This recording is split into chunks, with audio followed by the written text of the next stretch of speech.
बंधुओं, साथियों और हमारे नौजवान विद्यार्थियों, आज आपका अभिनंदन करता हूं मैं अपने YouTube channel word of Roy Prabhat पर, जिसको बहुत प्यार, बहुत आशीर्वाद आप सब लोगों ने दिया है।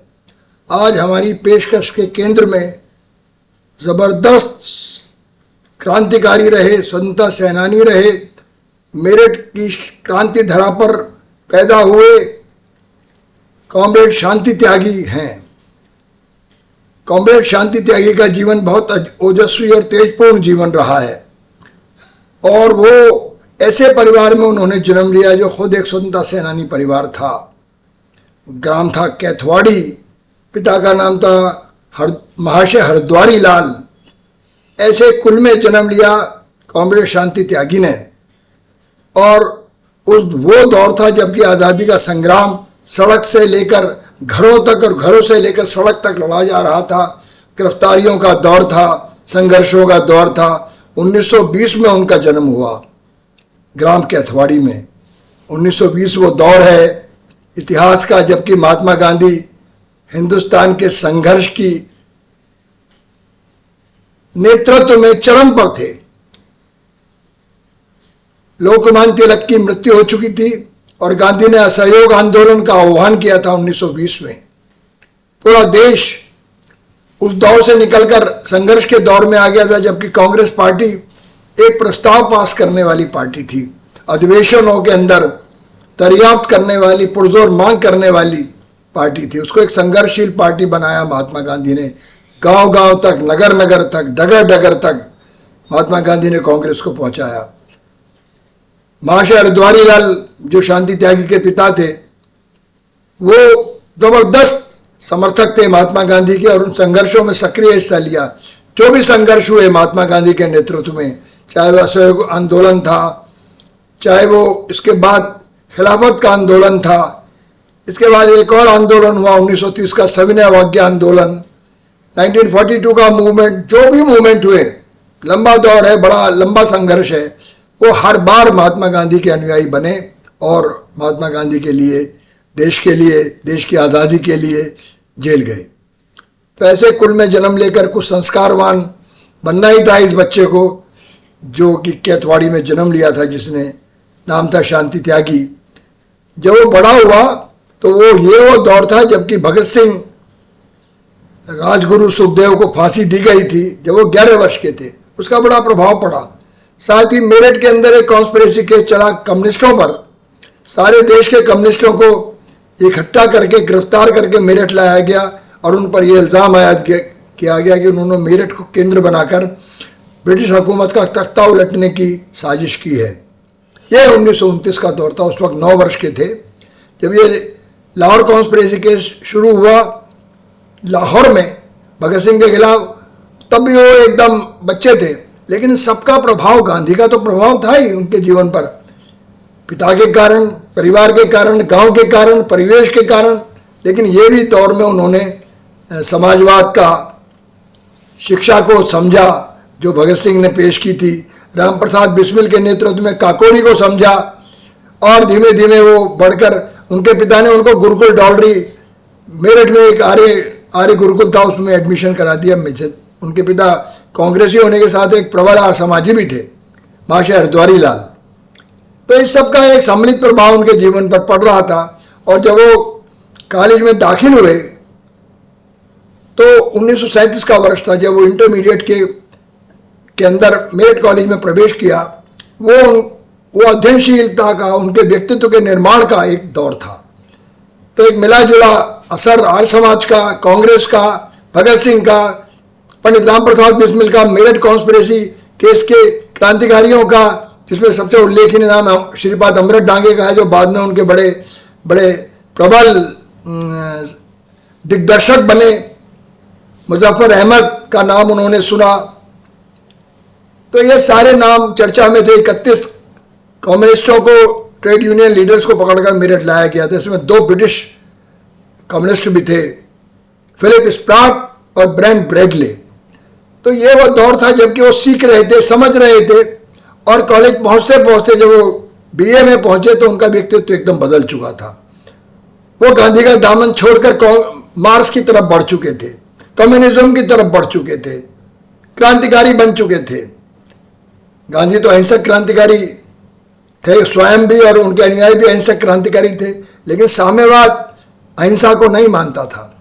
वो उनका दर्शन ये था कि जिस शक्ति को ने आप पर बलपूर्वक कब्जा किया है, बंदूकों के बल पर, फौज के बल पर कब्जा किया है, उस ताकत को आपको ताकत से उखाड़ फेंकना पड़ेगा, ये दर्शन बना। तो जब वो कॉलेज में उन्होंने प्रवेश लिया था तो वो रहते थे गांधी आश्रम में।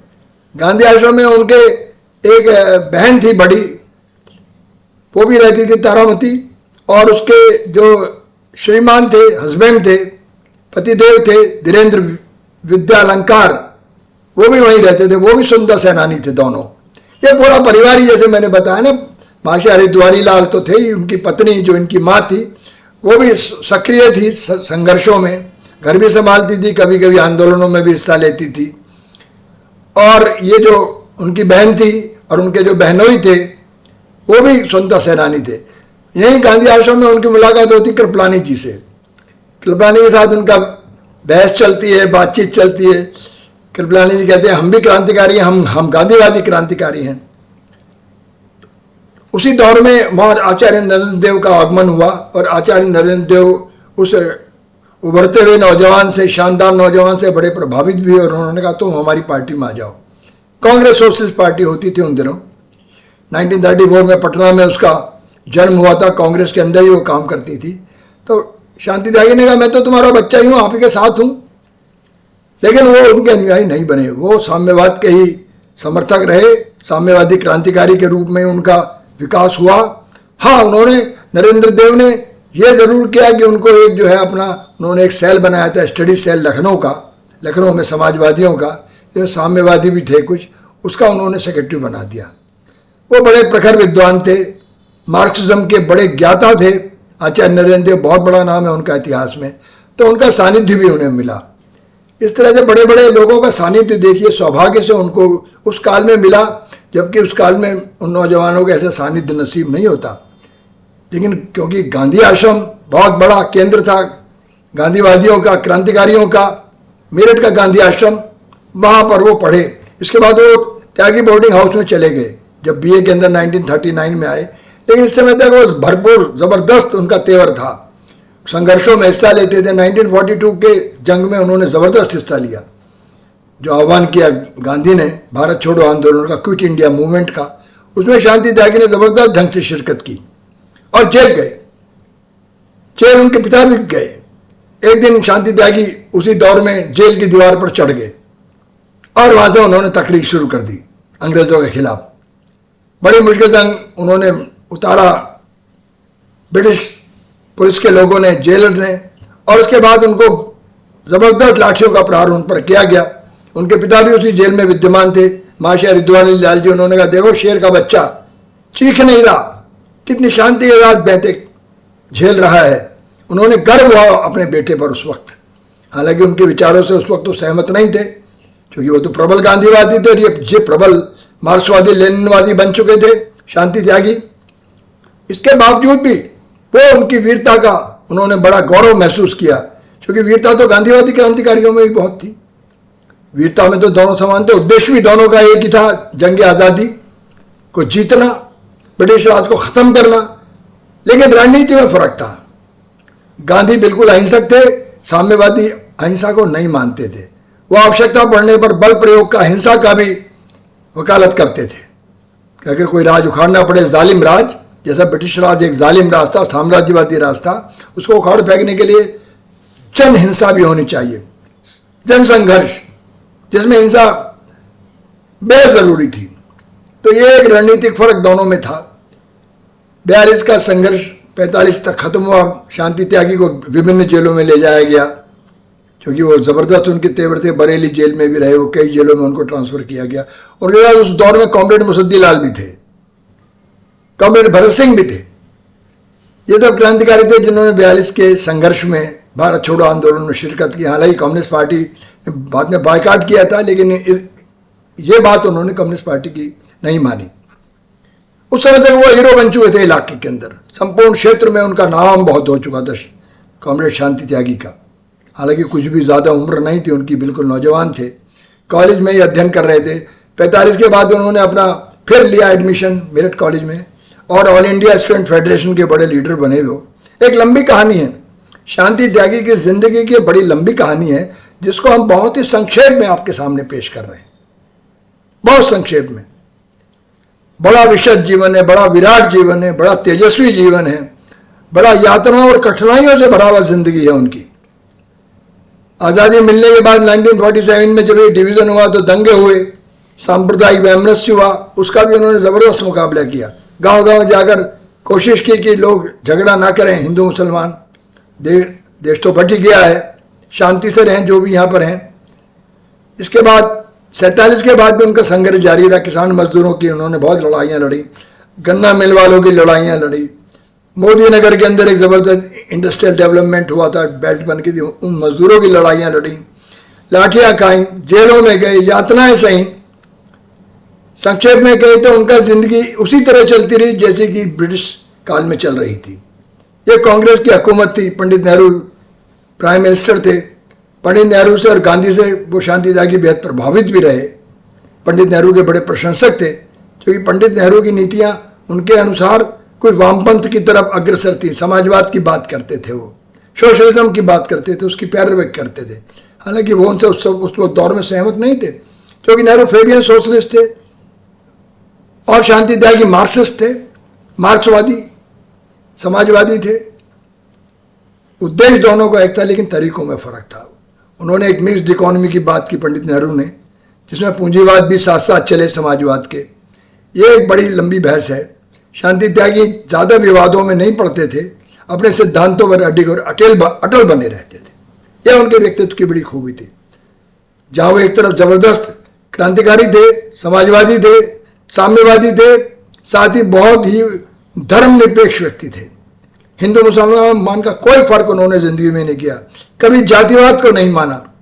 जब उन्होंने इलेक्शन लड़ा कम्युनिस्ट पार्टी का, उनको टिकट मिला एमएलए का, तो शांति त्यागी को त्यागियों की एक बिरादरी की एक सभा हुई, उसमें बुलाया गया। उन्होंने कहा भाई वही लड़ेगा जिसको त्यागी वही त्यागी लड़ेगा जो त्यागी बिरादरी जिसे चाहेगी, फैसला लेगी। शांति त्यागी ने बेबाक उत्तर दिया कि मैं कोई बंधुआ नहीं हूँ, शांति त्यागी है मेरा नाम, मैं क्रांतिकारी शांति त्यागी हूँ, मैं कम्युनिस्ट पार्टी का आदेश मानूंगा, मैं किसी त्यागी बिरादरी का आदेश नहीं मानूंगा। और वो लड़े, भले ही हार गए। उस दौर में बड़ी रोचक घटनाएं हुई, क्योंकि घोड़े और तांगे में चलते थे, वो माइक से बोलते थे, घोड़ा मर गया अचानक इलेक्शन के दौर में उनके तांगे का। तो कहते वोट गाड़ी लाई गई, और फोर्ड गाड़ी भी पुरानी मिली, क्योंकि ऐसी पार्टी थी इसका पैसा भी नहीं था। कांग्रेस के बाद तो जबरदस्त दौर, उस दौर में भी काफ़ी धान्य था, पावर में थी वो। इसके अलावा बड़े बड़े पूंजीपति भी उनको मदद करते थे, बिरला जैसे लोग। ये तो अपना भूखे नंगे कामरेड हमारे। ये लड़े, जबरदस्त लड़े, थोड़ी सी वोट से शांति त्यागी हारे। तो ये कहा जाता है कुछ देर तो फोर्ड गाड़ी इन पर चलती थी, कुछ देर ये फोर्ड गाड़ी पर सवारी करते थे, धक्का लगाना पड़ता था, पुरानी गाड़ी बंद हो जाए कहीं भी। तो इस तरह के संघर्षों में, उथल पुथल में उनकी ज़िंदगी चलती रही। 57 के बाद, इलेक्शन के बाद इनकी माँ ने कहा कि भाई तुम शांति त्यागी है, तुम्हारे पिता की भी इच्छा थी, मेरी भी इच्छा है, मैं अकेली रहती हूँ, तुम तो रहते हो दौरों पर, कम्युनिस्ट पार्टी का दिन रात काम करते हो, शादी कर लो।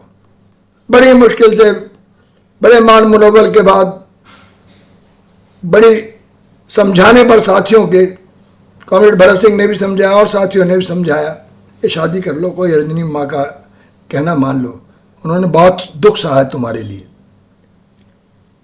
बेटे का दुख माँ को भी सहना पड़ता है। उन्होंने शादी कर ली, और शादी भी हुई है क्रांतिकारी परिवार में।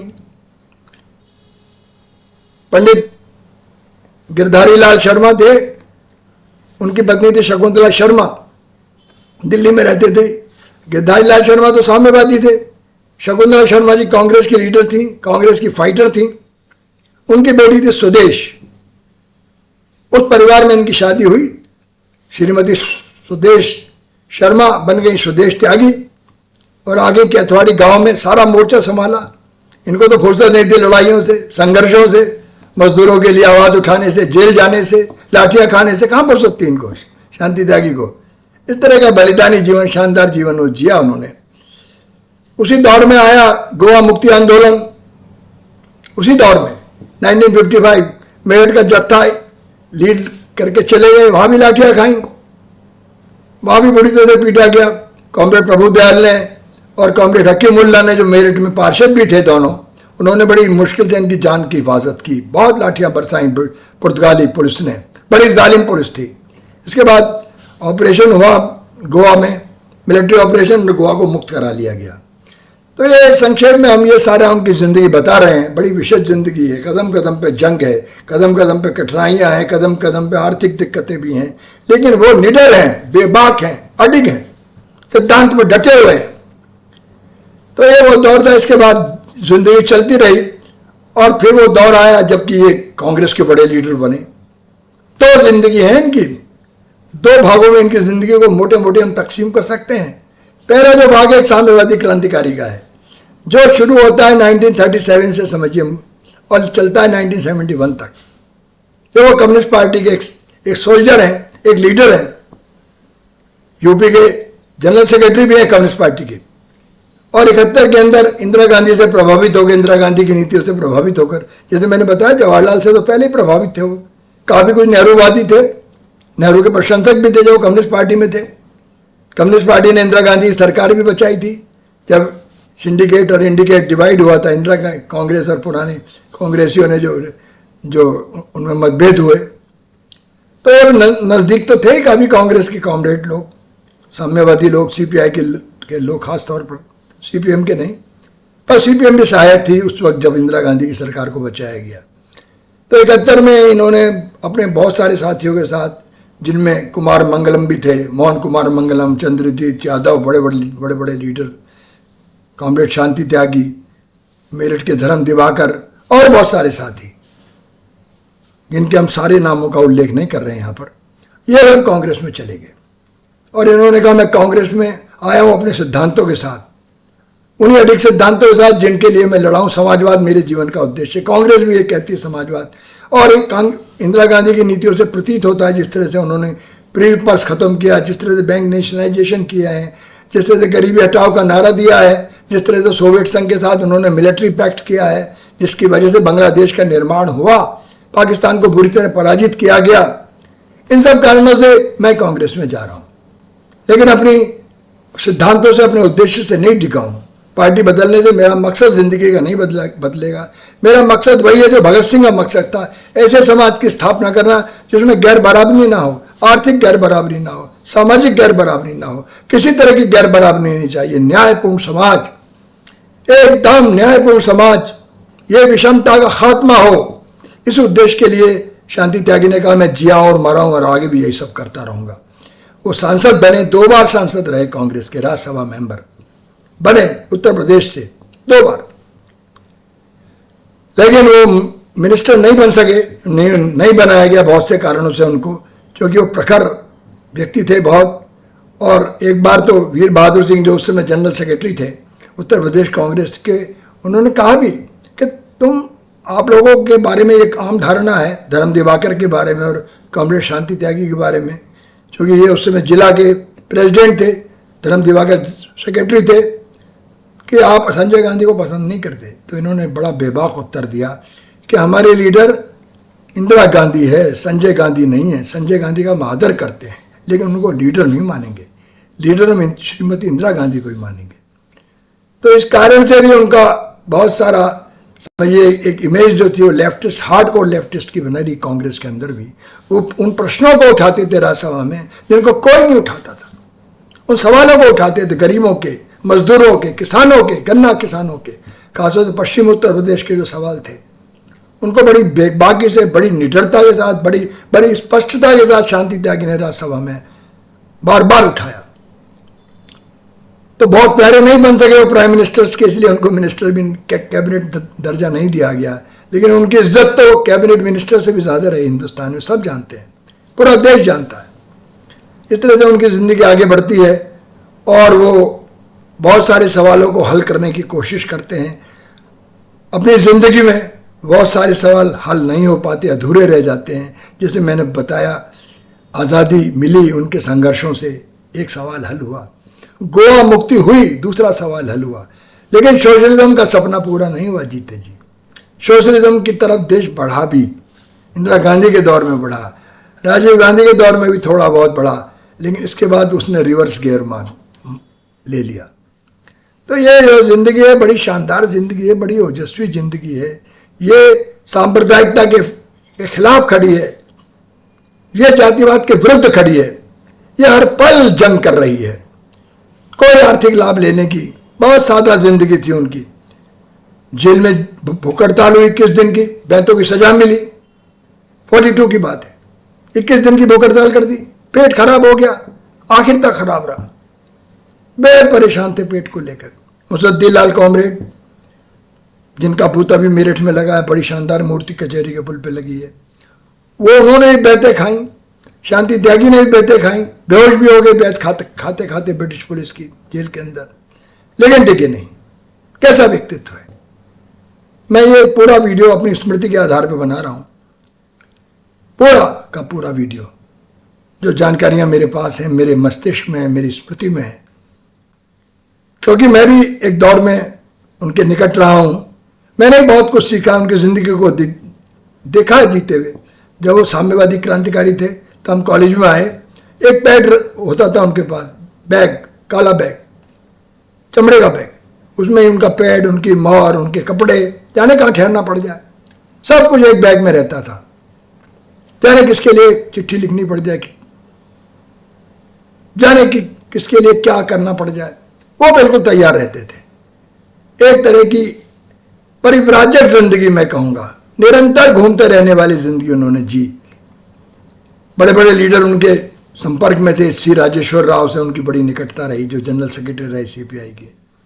श्रीपाद अमृत डांगे बड़े लीडर रहे। आचार्य दीपंकर मेरठ में क्रांतिकारी आचार्य दीपंकर भी जेलों में रहे, ये उनके साथी थे। बहुत यातनाएं सही सबने मिलकर। हमारी नौजवान पीढ़ी बहुत कम जानती है इनके बारे में।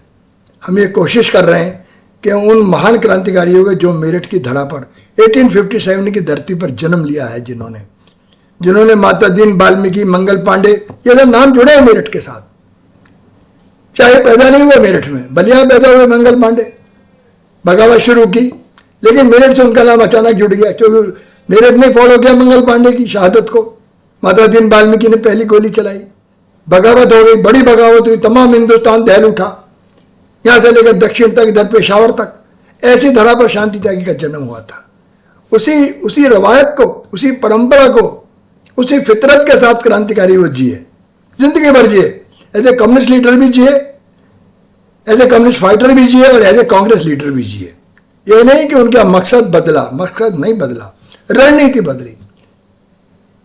नेहरू के ज्यादा समर्थक हो गए थे कांग्रेसी होकर, धर्म के सवालों पर कम बोलते थे, बहुत सारी बातें थी, रणनीतिक रूप से बदली, लेकिन मकसद नहीं बदला। मकसद था सोशलिज्म, जिसका राह दिखाई थी भगत सिंह ने। सबसे पहला सोशलिस्ट, सबसे पहला कम्युनिस्ट इस देश में भगत सिंह है, जिसने हिंदुस्तान रिपब्लिकन आर्मी का नाम बदलकर हिंदुस्तान सोशलिस्ट रिपब्लिकन आर्मी रखा। समाजवाद को भारत का आजादी के साथ उद्देश्य घोषित किया। वही आदर्श शांति त्यागी ने अपनाया, वही आदर्श उनके साथियों ने अपनाया। उसी आदर्श को लेकर वो जिए, वो मरे और अमर हो गए। मैं तो कहता हूँ ऐसे लोग कभी मरते ही नहीं। कैसे मर सकते? उनका आदर्श जब तक जिंदा है, जब तक उनका मकसद जिंदा है, जब तक उनकी प्रेरणा जिंदा है, जब तक उनकी विरासत जिंदा है। उनके बेटे अनिरुद्ध ने हमें बड़ी मदद की इस वीडियो को बनाने में। बहुत से फोटोज दिए, उनके पुराने परिवार के फोटो दिए। जैसे मैंने बताया कि उनकी बड़ी बहन बड़ी क्रांतिकारी थी, कांग्रेस की लीडर थी। उनके बहनोई विद्यालंकार जी बड़े लीडर थे। परिवार में महाशय हरिद्वारी लाल को तो पूरा इलाका जानता था, लेकिन दुर्भाग्य से आज उनकी फ़ोटो कोई उपलब्ध नहीं है। जो फोटो हमें मिली, हमने कोशिश की है उसको इस वीडियो में डालने की। बहुत सी छूट गई होंगी, बहुत सी बातें भी छूट गई हैं, क्योंकि एक संक्षिप्त वीडियो में क्या क्या बताया जा सकता है ऐसे शानदार आदमी के बारे में, बहुत कम। लेकिन हमारे नौजवान विद्यार्थी हैं, कुछ सीखेंगे, कुछ समझेंगे। जो भटक रहे हैं राह को, आज जिस तरह की गुमराह जिंदगी आजकल नौजवानों ने अपना ली है, बहुत सारे नौजवानों ने जो ड्रग एडिक्ट हो रहे हैं, जो शराब में डूब रहे हैं, जो कितनी बलिदानों से आज़ादी मिली है इसको भूल रहे हैं, कैसे कैसे व्यक्तित्वों ने हमारी मेरठ की धरा पर जन्म लिया है, कम से कम उन्हें तो हम जाने।